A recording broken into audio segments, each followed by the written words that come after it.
আলহামদুলিল্লাহ আমাদের কোনো প্রবলেম হয় না। আমাদের 1:45 ফ্লাইট ইউএস বাংলা। আমাদের ফ্লাইট হলো 1:55-তে।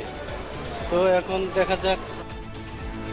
আপাতত কাজ চলছে নবনির্মিত আমদানি টার্মিনালে। শাপলা ছাড়া চাপিয়ে দেয়া কোনো প্রতীক মানবে না এনসিপি। ইসির নিরপেক্ষতা নিয়ে সন্দেহ প্রকাশ হাসনাতের। আইনের বাইরে যাওয়ার সুযোগ নেই বললেন কমিশনার আনোয়ারুল। আইন এবং বিধি অনুযায়ী আমাদের তালিকায় যে মার্কাগুলো রয়েছে, যে প্রতীকগুলো রয়েছে, সেগুলোর মধ্যে যে প্রতীকটা চাচ্ছেন সেই প্রতীকটা না থাকার কারণে নির্বাচন কমিশন দিতে পারছে।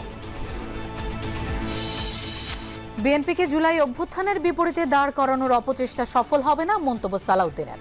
সনদ স্বাক্ষরের দিন বিশৃঙ্খলার জন্য ফ্যাসিবাদীদের দোষারোপ। জাইতুনের তেল দাড়িতে আর চুলে মাখবেন, আপনার দাড়ি আর চুল সহজে পাকবে না। আমি প্রতিদিন মাখি দাড়িতে। সমালোচনার পরও জুলাই সনদে শীর্ষ দলগুলোর স্বাক্ষরকে ইতিবাচক হিসেবে দেখছেন বিশেষজ্ঞরা। রাজনৈতিক সদিচ্ছার অভাবে আবারও স্বৈরাচার সৃষ্টির শঙ্কা। সব নীতিনীতির বিপক্ষে গিয়ে যদি একটা আমরা উদ্ভট আইন ব্যবস্থা বা রাজনৈতিক ব্যবস্থা করি, তাহলে এর তো খেসারত আমাদের আরও 20-25 বছর ধরে দিতে হবে। যদি এটা গণপরিষদের মতো বা সাময়িক গণপরিষদের মতো একটা ভূমিকা পালন করে এই জিনিসগুলোকে সে অ্যাকসেপ্ট করে নেয়, তাহলে ভবিষ্যতে কোর্টে এটাকে চ্যালেঞ্জ করা উইল বিকাম এক্সট্রিমলি ডিফিকাল্ট। সচিবালয় অভিমুখে এমপিওভুক্ত শিক্ষক কর্মচারীদের প্রতীকী ভুখা মিছিল। 5% বাড়ি ভাড়া বৃদ্ধির সিদ্ধান্ত প্রত্যাখ্যান।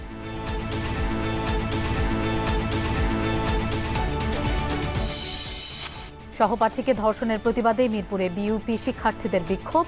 জড়িতদের দ্রুত গ্রেফতার করে শাস্তি নিশ্চিতের দাবি।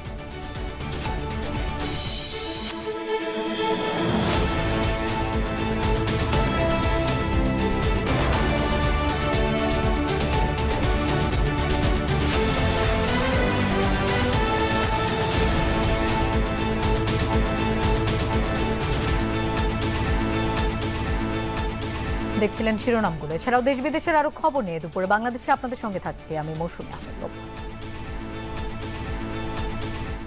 নিয়ন্ত্রণে আসলেও এখনো পুরোপুরি নির্বাপন হয়নি শাহজালাল আন্তর্জাতিক বিমানবন্দরের কার্গো কমপ্লেক্সে লাগা আগুন।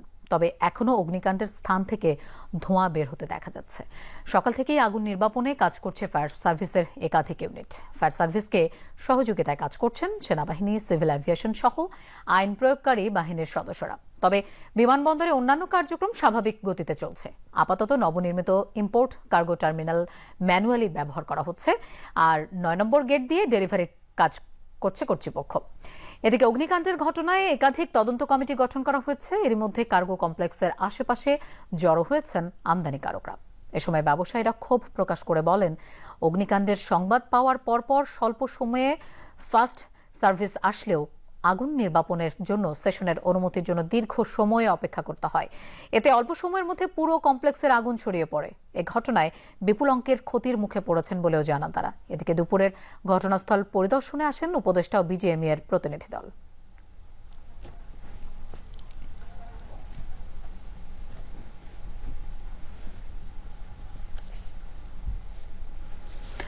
দর্শক, হযরত শাহজালাল আন্তর্জাতিক বিমানবন্দরের কার্গো কমপ্লেক্সের আগুনের বর্তমান ঘটনা আমরা জানবো। আমাদের সাথে যোগ দিচ্ছেন সহকর্মী ফয়সাল মাহমুদ। ফয়সাল, আমদানি কার্গো টার্মিনালে ম্যানুয়ালি কাজ কেমন চলছে?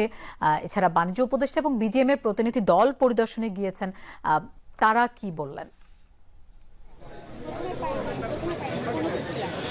লোপা, কিছুক্ষণ আগেই দুর্ঘটনাস্থল যেখানে অগ্নিকাণ্ডের ঘটনা ঘটেছে কার্গো কমপ্লেক্স, সেখানে বাণিজ্য উপদেষ্টা শেখ বশিরউদ্দিন এসেছেন এবং তার সাথে বিজিএমইএরও একটি প্রতিনিধি দল এসেছেন। তারা মূলত সেখানকার যে পরিস্থিতি, সর্বশেষ পরিস্থিতি, অর্থাৎ আগুন কতটুকু নিয়ন্ত্রণ করা গেছে, আগুন কতটুকু নির্বাপন করা গেছে, সেই বিষয়গুলো তারা খতিয়ে দেখছেন, কিংবা সেখানে পরিদর্শনের জন্যই তারা ভিতরে প্রবেশ করেছেন।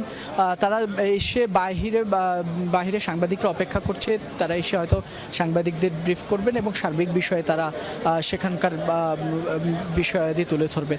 এর পাশাপাশি আপনি যেমনটি বলছেন যে যেহেতু কার্গো কমপ্লেক্সে যেহেতু বিদেশি আমদানিকৃত পণ্য রাখা হয় কিংবা বিদেশ থেকে যে সকল পণ্যগুলো আসে সেগুলোই সেখানে প্রথম রাখা হয়, তারপর সেখান থেকেই কিন্তু আমদানিকারকরা সেগুলো নিয়ে থাকেন। ফলে এই ভবনটি পুড়ে যাওয়ার কারণে আমদানির ক্ষেত্রে কিছুটা স্থবিরতা নেমে এসেছিল, যদিও সরকারের পক্ষ থেকে বলা হয়েছে আপাতত এই কার্যক্রমকে পরিচালনার জন্য দ্রুত সময়ের মধ্যে যেহেতু নবনির্মিত একটি ভবন রয়েছে যেখানে এই আমদানি কার্যক্রম পরিচালনা করা হতো, সেটি হয়তো সাময়িকভাবে খুলে দেওয়া হবে এবং 9 নং টার্মিনাল দিয়েই মূলত এখন থেকে কার্যক্রম পরিচালনা করবে তারা। আর এর পাশাপাশি যেহেতু ডিজিটালাইজেশনের অগ্নিকাণ্ডের কারণে সেগুলো ব্যাপক আকারে ক্ষতি হয়েছে, ফলে সেটি কিন্তু এই মুহূর্তে ডিজিটাল সেবা দেওয়ার সম্ভব না। তার কারণেই মূলত কর্তৃপক্ষ কিংবা মন্ত্রণালয়